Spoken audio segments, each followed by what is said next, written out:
Technology is the most powerful change in the world of education. Everything changes.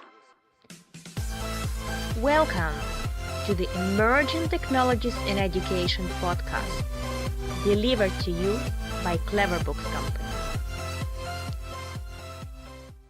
Dear listeners, welcome to the Emerging Technologies in Education podcast. And we have today Rory, and I'm going to give him the word to introduce himself, tell where he's coming from and his background.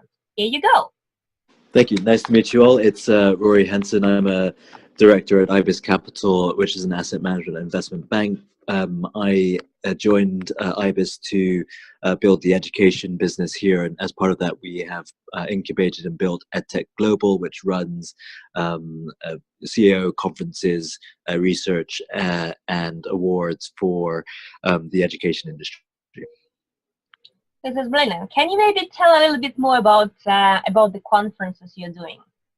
Sure. So our two flagship conferences are EdTech X Asia and EdTech X Europe, based in Singapore and London.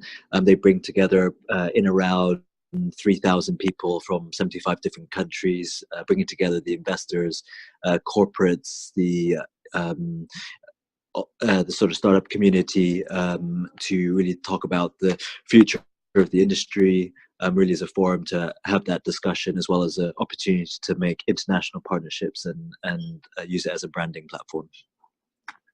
That sounds great. It looks like you're on top of the trends and in the EdTech. So then maybe you share your opinion on, are you positive or negative about using technology in the classroom, and why is that?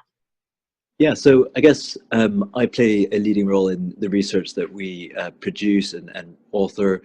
I guess, we are positive about technology generally in the education and corporate learning space. And what we see is there's, many applications for technology to be in those sectors. However, we don't think that technology is going to replace what's traditionally there. So we expect there to be a sort of landing pad somewhere, in the sort of middle, like in a sort of blended approach. Interesting point, and the blender approach. Is it coming like on research based, or you're talking to educators worldwide, and this opinion coming based on you talking to people as well? Sure.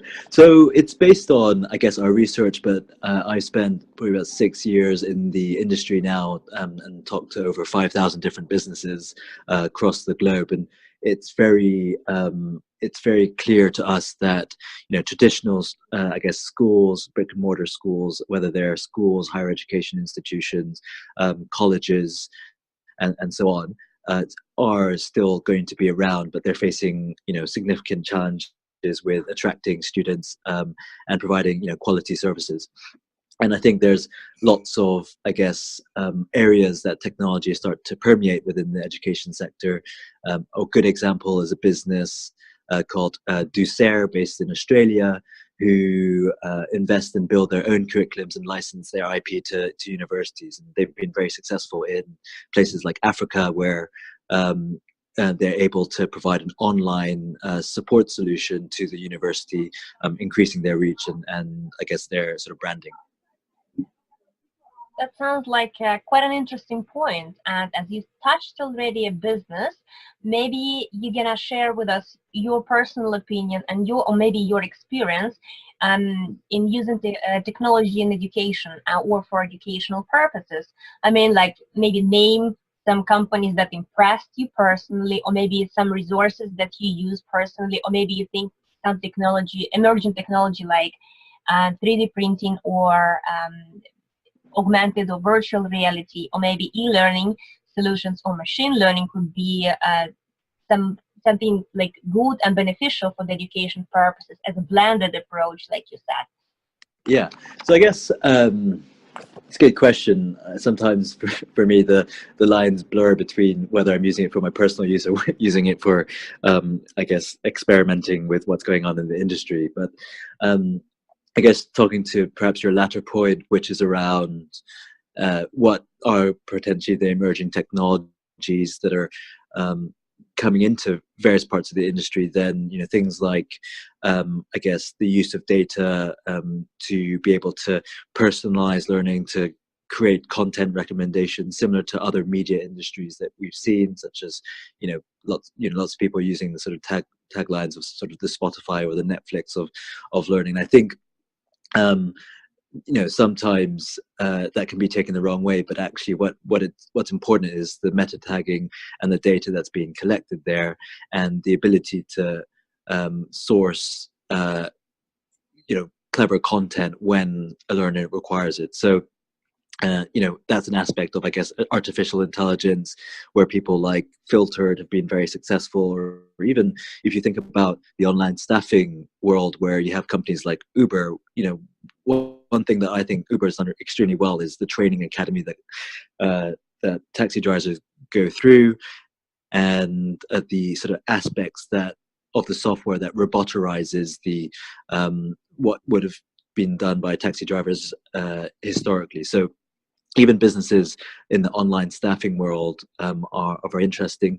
There are a whole string of different businesses that are doing well, but I guess at the sort of forefront of where technology is, it's very much in the virtual reality space, with businesses like Labster, who create science environments to put together different chemicals.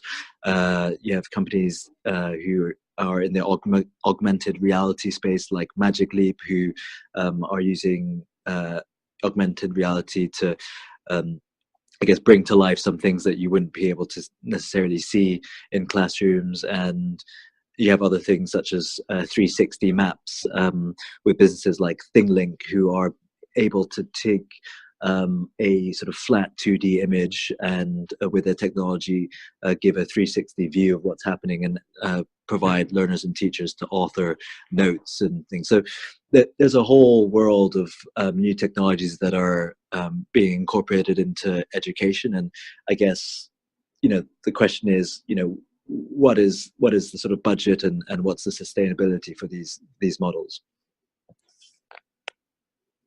That's an impressive insight on the different companies that you just outlined. And do you follow any specific resources, or maybe blogs or some media, where you get the information of the news coming up in the industry? Yeah, of course. But I probably have a far too long a list to share. But I guess on that point, most subsectors, so whether you're looking at K through 12 or corporate learning or vocational language learning, they all have their own specific industry resource, and there is no one and be all resource. So for example, if you're looking at international education, then Pi News is a great resource for that. But each subsector have a good industry voice giving you sort of updates.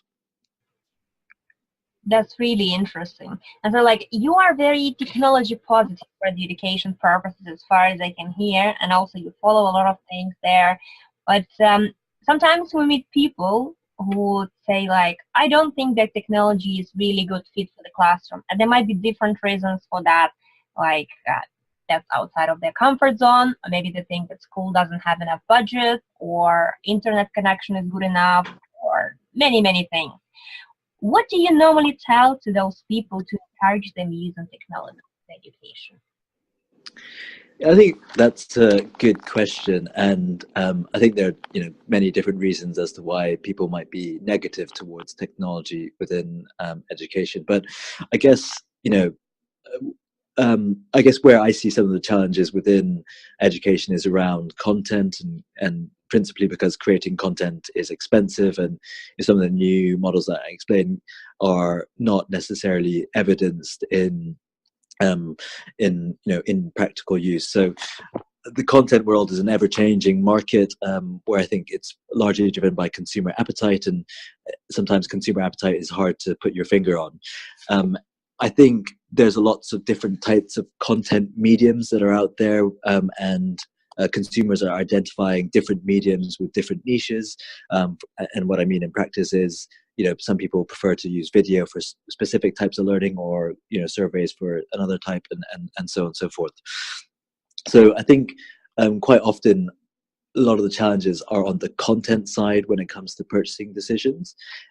Where I've seen strong successful models have been often where there's a sort of return on investment that's quite clear, or the business is solving a problem that the institutions can't solve themselves. So this is particularly true with content businesses that focus on curriculums and building their content around curriculums.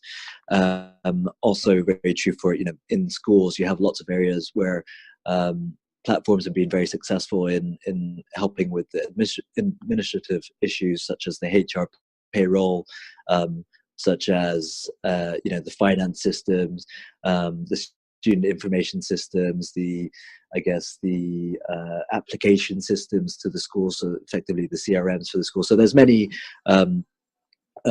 different areas that can help with a school, and I think there's a difference between learning and I guess more of these sort of operational aspects of how technology can play a role. That sounds really interesting, and I like that you align that many technologies available are out there, but not all of them are content and curriculum based. And I think that's one of the most important things, and that can encourage actually teachers to take content relevant and curriculum relevant technology in order to use them at the schools. I think that's really positive. Like, one more question, I would like to know your personal opinion in where is it all going, and how do you see technology used in the classroom in the 5 years or 10 years time? Yeah, I think what's quite interesting is as you look at how technology impacts industries, it's quite difficult to see the impact within 1 to 2 years. But if you look at periods, as you mentioned, sort of, at a 5-year period, you can see significant changes that happen.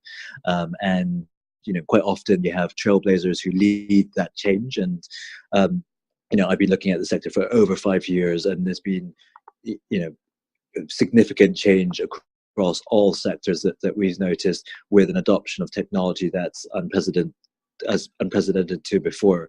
And, all the institutions and traditional players that I speak to recognize the importance of using technology. All of them use technology in one shape or fashion, and there's many parts of industries that are still very traditional. Let me give you an example. So when higher education institutions source students, many of those are sourcing students via student recruitment agencies, who are usually mom and pop shops delivering a small number of students who where they sort of make fees on both sides of the coin. So, or both sides of the transaction. And there must be 20,000 agents around the world serving institutions, if not more. And what's quite interesting is, if you look at that market, it's actually significant costs to those higher education institutions. And one of the key areas where companies who have a more technology or service-based model can really impact how institutions are attracting students. MOOCs have been an area where recruiting students has been an area to make progress. So it's interesting how different models will come, and I think in 5 to 10 years we'll only see more efficient schools being run, and the adoption of more platforms that enable technology that everybody in everyday use are using today. I like your positive and really great forecast for the future of the EdTech in schools. I strongly believe exactly in the same, that is going to be more and more use of that. And I would like to thank you so much for your time and great thoughts delivered in this podcast, and have a great day. Hey, thank you.